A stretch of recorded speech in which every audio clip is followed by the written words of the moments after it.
The early 2000s was a time where video game developers predominantly focused on producing 3D video games and focused on improving the graphics and controls for their 3D games. Around this time, Sonic Team was highly successful with their 3D journey. Sonic Adventure and Sonic Adventure 2 were met with critical acclaim and were considered one of the best video games of all time. I know, isn't that crazy? Why do people hate the Sonic Adventure games and claim that Sonic had a rough start to 3D? Your guess is as good as mine. Despite all the great success from Sonic Adventure and Adventure 2, Sonic Team decided to return to making 2D Sonic games again. Hence, Sonic Advance for the Gameboy Advance was born. Sonic Advance was released on February 5th, 2002. This game was made in association with Dimps Corporation, a Japanese video game developer. It was the first of many Sonic games that Dimps would develop throughout the years. While all the other video game franchises were doing the 3D thing, SEGA took the opportunity to make a brand new 2D Sonic game with the modern Sonic aesthetic. Because 2D platformers are still really fun to play and they never go out of style. When you compare this to Mario, Sonic's main rival/competitor, this was such a different direction to take. At the time, Nintendo placed a lot of focus on 3D Mario, and instead of making a new 2D Mario platformer, they ported the original 2D Mario games to the Game Boy Advance. It wasn't until 2006 where Nintendo returned to making Mario platformers with the new Super Mario Bros. Series. Also, we wouldn't see mainstream video game developers return to that retro 8-bit or 16-bit aesthetic until the late 2000s and early 2010s. Ladies and gentlemen, gays and theys, Sonic started the retro game aesthetic trend before the retro game aesthetic trend was a thing. Sonic Advance introduced younger generations to not just 2D Sonic, but the Sonic franchise as a whole. Keep in mind, not everyone could get their hands on a GameCube, but most managed to get a Game Boy Advance. Also, the fact that you could play the Game Boy Advance wherever you wanted to was a huge appeal to most people. Because of that, the Game Boy Advance games often sold better than the GameCube games. While Sonic Advance didn't sell as much as Adventure or Adventure 2, it ended up selling 1.5 million copies worldwide. To put things into perspective, that's about half of Sonic Adventure 2's sales. Sonic Advance was so successful that it became a trilogy. I've always had a special connection with the Sonic Advance trilogy. Sonic Advance was not only the first Sonic game I played, but it was the first video game I remember playing. I was 6 years old at the time, and my cousin introduced the game to me. I borrowed his Game Boy Advance, and I fell in love with the game. As a kid, I never thought about the intricacies of level design and graphics, but even at a young age of 6 years old, I admired how beautiful all the levels looked, and how fun it was to run through the stages. I didn't have the words to describe how the graphics made me feel, other than it looked really pretty to me. As one of the first, if not the first video game I've ever played, this was completely new to me. Of course, I wasn't really that good at the game, and my cousin would help me beat the levels, but I still really liked Sonic Advance, and I wanted to play it more. At some point, I got my own Game Boy Advance and a copy of Shrek 2, but I just needed my own copy of Sonic Advance so I can enjoy it to the fullest. One day, my dad took me to a GameStop and there was just one copy of Sonic Advance left. A couple of other kids wanted that game as well, and I thought that I wasn't going to get it. But the cashier looked at me first and asked me which game I wanted, and I asked for Sonic Advance. And he gave me the last one. I was so happy when I got home and excited to play the game again. I loved the levels, the music, the Tiny Chow Garden, and I especially loved the characters. I didn't know a single thing about Sonic lore, but I love the character designs.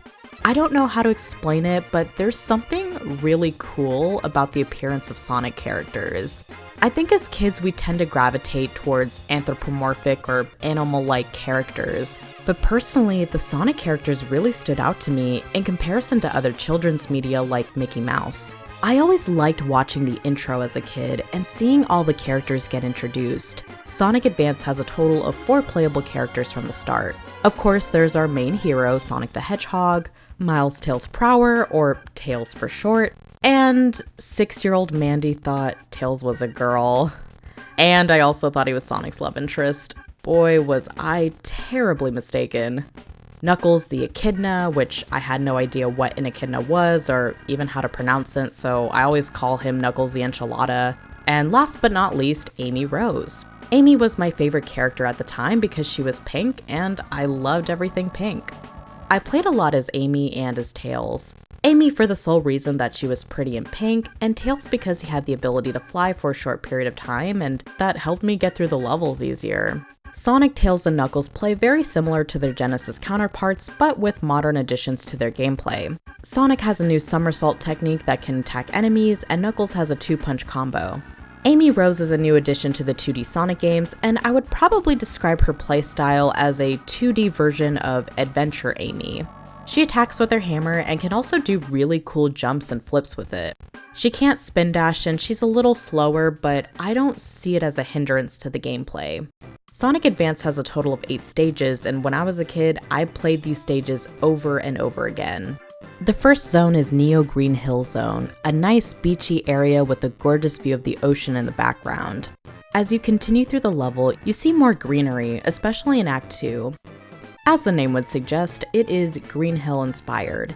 Now, 6-year-old Mandy didn't even know that the SEGA Genesis existed or even knew what Sonic 1 was. I didn't know about Green Hill Zone, so to me I thought this was the very original. As far as I knew, this was the very original Sonic game.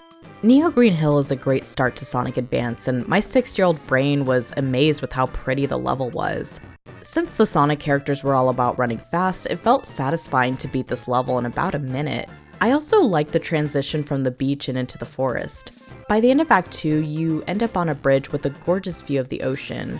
If anything, Neo Green Hill is like a mix of Green Hill Zone and Emerald Coast from Sonic Adventure. As the first level, this was a really great introduction to the game. It not only gave players a first impression of the controls and level design, it also gave a strong first impression of what Sonic Team and Dimps were capable of with the game's atmosphere. The graphics and music were aspects that also captivated me towards Sonic Advance, and you can see that Sonic Team and Dimps take advantage of this throughout the entire game and the Sonic Advance trilogy. The second zone is Secret Base Zone. This zone is a complete contrast to Neo Green Hill. In Neo Green Hill, you're running through beachy areas, but in Secret Base Zone, you're in this dark and dingy Eggman base. It's more industrial and you're completely away from nature. Despite being the second zone, Secret Base Zone's aesthetics are very similar to Scrap Brain Zone from Sonic 1 and Metropolis Zone from Sonic 2. Both zones appeared near the end of their respective games. As someone who hadn't experienced playing video games before, I'd never seen anything like this stage. I never pictured a level taking place in an industrial base. Despite the scenery being drab, this level is a lot of fun to play through. I love the zipline section in the beginning, and I thought it was really cool to zip down and try not to get caught by the spotlight. As you progress further through the base, there are more ziplines and chutes you can jump into. There's also lava in the stage. I also love the music in this zone. This zone would be very fitting for Rouge the Bat, and I think the music really complements her.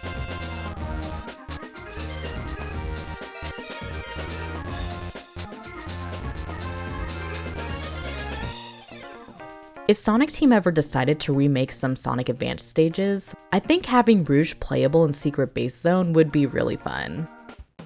Casino Paradise Zone. I loved this zone so much as a kid. To me, it was like a reimagined version of Disneyland in a 2D Sonic level, mainly because of the castle in the background. The background is really pretty and there's a lot of attention to detail. You can see some fireworks going off in the background, and you can also see the water flowing in the giant lake.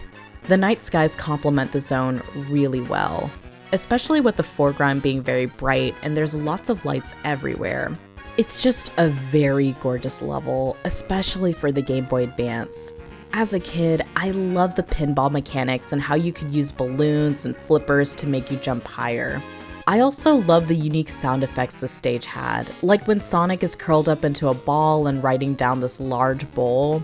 The sound it would make was so satisfying to me. The Act 1 music in this zone is so good, and I'd played this act so many times just to listen to the music.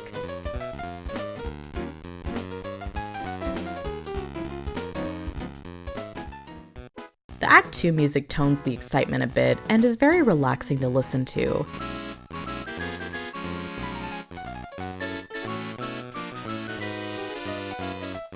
It's as if Sonic and friends were walking through Casino Paradise in the last hours before it closed for the day. As a kid, I would play through this level the most, and this was my favorite level. As an adult, I still love to run through this level, but now I think my favorite level is a tie between Neo Green Hill and Ice Mountain Zone. A contrast to Casino Paradise, Ice Mountain Zone is away from civilization, and it's very serene and tranquil. Ice Mountain Zone introduces water, and as you may know, Sonic and water do not go very well together because Sonic cannot swim. Every once in a while, you have to get an air bubble to keep you from drowning.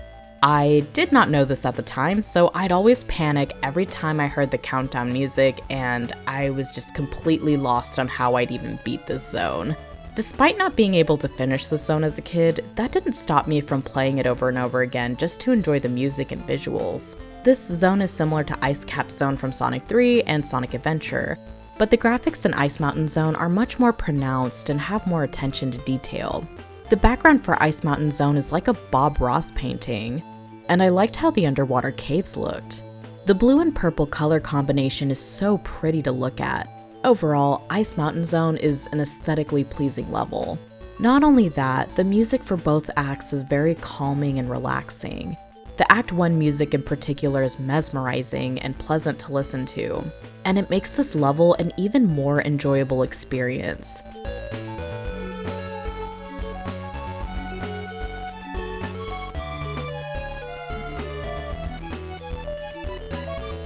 Ice Mountain's Act 1 music perfectly contrasts with Casino Paradise. Ice Mountain's music is very calming, while Casino Paradise is very exciting and full of bravado. I know I've used the word contrast a lot, but the Sonic Advance trilogy pairs their levels as a way to give a completely different experience for each zone. Neo Green Hill and Secret Base are opposites of each other. Casino Paradise and Ice Mountain Zone are opposites in their own way. It makes the game feel really fresh and provides a more memorable experience that way. And you'll continue to see this as we progress through the Sonic Advance trilogy.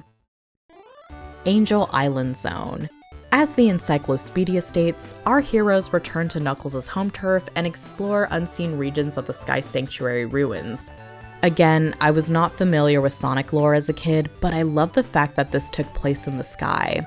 With that being said, this level has a lot of bottomless pits, and I had so much trouble finishing this level when playing with my cousin. Now, when I had my own copy of Sonic Advance, I didn't make it to this level, and I would forever be curious how this zone ends and the boss I would have to fight. I'll talk about that in a bit. But as an adult, I really enjoyed playing through Angel Island Zone. The graphics are still as pretty as I remembered them to be, and I liked all the levers Sonic and friends had to run on to progress through the stage. Even playing through this as an adult, it is pretty easy to fall to your death. And it's definitely a challenging level to go through, but it's also very fun. This probably doesn't come as a surprise, but I love the music for the first and second act.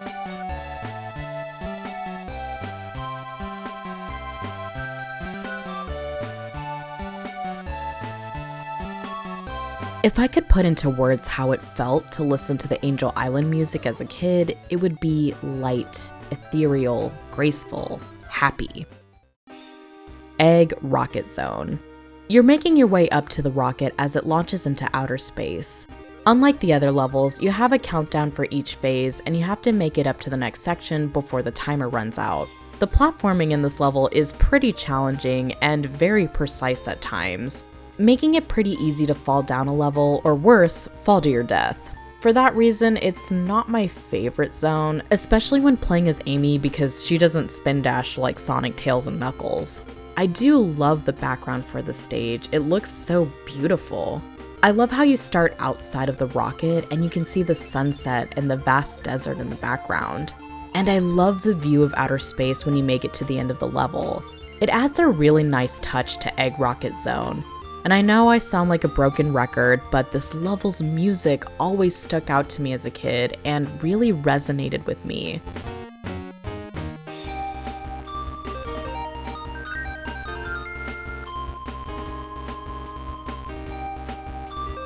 Even though I couldn't unlock the stage as a kid, I would listen to this track a lot in the sound test.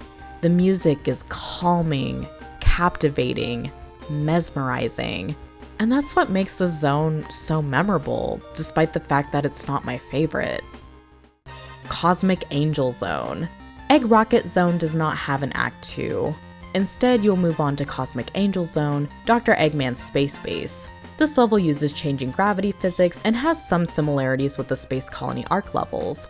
I never actually played this level as a kid. I first played this level many years later when I was a teenager and reconnecting with my Gameboy Advance games. The constant change in gravity definitely keeps me on my toes while playing. There's also a lot of enemies and spikes that can hurt you as well.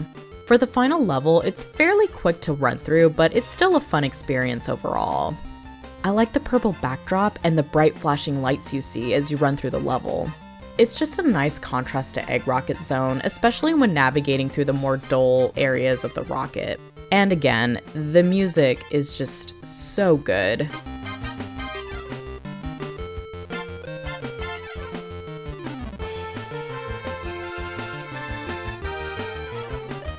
I jammed out to this in the sound test a lot. The Sonic Advance bosses were definitely interesting to say the least. In fact, the boss designs for the Advance trilogy are unique. Funny story, as a kid, I found Dr. Eggman in Sonic Advance to be a little scary. I think it would have to do with the types of machines he would use. Also, the music was unsettling to listen to as a kid. I don't remember getting nightmares from Dr. Eggman specifically, but when I played my cousin's copy of Sonic Advance, I remember asking for help to defeat the boss, or just straight up quitting the level and starting another zone I wanted to play through.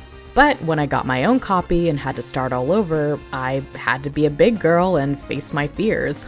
In the Neo Green Hill boss, Dr. Eggman took notes from Amy, and he's in a tank with a giant mechanical hammer attached.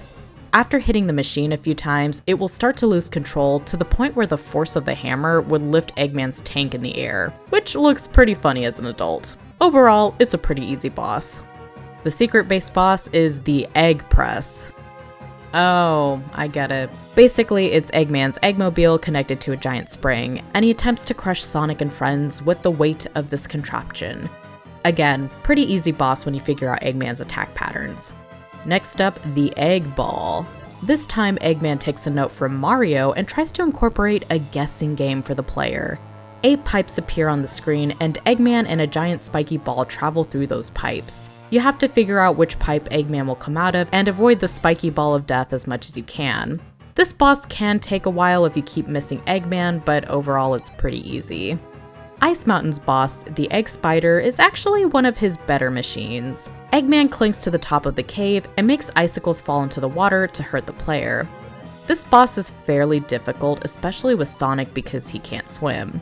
You have to use the icicles as platforms to reach Eggman and hit him. If you play as Tails, you can swim up to Eggman and hit him, which makes things pretty easy, but the boss is challenging for the other characters. The Angel Island boss introduces Mecha Knuckles, a robot copy of Knuckles. He's so cool and powerful, and he can shoot a barrage of missiles. We never see him again. Egg Rocket Zone does not have a boss, but Cosmic Angel Zone does, the Egg Snake. Dr. Eggman is in a capsule connected to a massive chain. There are also spikes attached to Eggman's capsule, and you have to hit him at the right time. You can also use the gravity mechanics to appear below the chain and hit Eggman that way. Compared to the Egg Spider, this is much easier, but it's still a bit of a challenge. But Cosmic Angel is not the final level of the game. Next up is the X Zone. The X Zone is a boss gauntlet, and it takes place in outer space. The earth in the background looks really cool, and the music for this level sounds very mysterious and even foreboding in a way. Dr. Eggman will attack you with the first boss from Sonic 1 and Sonic 2. The boss themes for those games also make a return and are remixed through the GBA sound chip. Both bosses are easy to defeat. I'm not sure how to describe the final boss. It's called the Egg X, which is kind of a silly name. The shape of this contraption looks like a tiny screw, but with color, I guess. I really don't know how to describe it, but it's definitely the hardest boss in the game for me. That giant mechanical hand always gets me to lose. But the Egg X is not the true final boss of the game. If you collect all the Chaos Emeralds and you're playing the X Zone as Sonic, you'll advance to the Moon Zone and get to play as Super Sonic against Eggman's Super Egg Robot. Eggman, you are lacking in the branding department. I'm willing to sell out if you want me to be your public relations. For a price, of course. Anyway, I still haven't collected all the Chaos Emeralds, so I've never actually played through this boss before. So unfortunately, I can't really share my experience on it, but I have played through the special stages before. Certain levels have special rings hidden somewhere in the stage. The springs are always located in the same spot, but you definitely have to go out of your way to find them. The special spring will launch your character up into space. The special stage itself will have your character riding a board, and you have to sky surf for rings. While sky surfing for rings seems like an easy thing to do, I find myself having trouble with the special stages. I don't know what it is, but I just have really bad depth perception. Like, I think I'll touch a ring, but it turns out that I missed it. So far, I've only managed to get 3 Chaos Emeralds, and I'm still working through it. Thankfully, once you've earned a Chaos Emerald, you have it for good. Well, unless you delete your save file. And you don't have to be the same character to collect every Chaos Emerald. Although I always collect the Chaos Emeralds as Tails, since his flying makes it a lot easier to find the special springs. The Advanced Trilogy is notorious for giving players a hard time with collecting Chaos Emeralds, but out of all of them, Sonic Advance is definitely the easiest. Despite my gripes with the special stages, Sonic Advance is still a fantastic game and provides a wonderful experience. This game felt like a true successor to Sonic 3 and Knuckles, but with updated graphics, modern designs, and new movesets. Sonic Advance is an example of the 2D Sonic series growing up and evolving. When I looked back to all the Sonic Advance stages, I realized that a few of these stages seem inspired by the Sonic Adventure games. Neo Green Hill reminded me of Emerald Coast, and Egg Rocket Zone reminded me of when Sonic was flying up to the Space Colony Arc in Adventure 2. Sonic Advance is almost like a 2D Sonic Adventure, in a sense that most levels are similar to what you would see from the adventure games. This is the first time where we get a glimpse of the city in a 2D Sonic game. This is also the first secret base for a 2D Sonic game, and while classic Sonic has been up to space before, the space levels for Sonic Advance have a more modern aesthetic to it. Not only that, Sonic Advance has a tiny Chow Garden. As a kid, I would play through this a lot. I thought my Chow was so cute and I loved when it talked to me. Technically, this was my first experience with the Chow Garden. I didn't have a Dreamcast or a GameCube at the time, and I never played the Sonic Adventure games, or even heard of it when I was 6 years old. And I didn't know that you could plug your tiny Chow Garden data into the GameCube and transfer your Chow data. So, aside from playing the rock, paper, scissors and memory minigames, there wasn't much I could do with the tiny Chow Garden. But that didn't stop me from spending countless hours with my Chow. But make no mistake, Sonic Advance is still an ode to the classics with its familiar design, gameplay, and simple storyline. They even reuse music from Sonic 1 and 2. And of course, at the time I thought these reused tracks were actually the originals and not from their Genesis counterparts. Speaking of the music, you can listen to the entire soundtrack in the options menu. I think I spent hours listening to the game's soundtrack and watching Amy dance with her maracas. I still think it's super cute. Sonic Advance is a callback to the classics, but has a modern twist to it. Sonic Advance uses the classic Sonic platforming with the modern Sonic art style. In addition, the moveset and graphics are more updated. The locations and music are beautiful and what you would expect in any Sonic game. But Advance 1 was the start of what would be a phenomenal trilogy. As the first Sonic and video game I've ever played, it is truly amazing.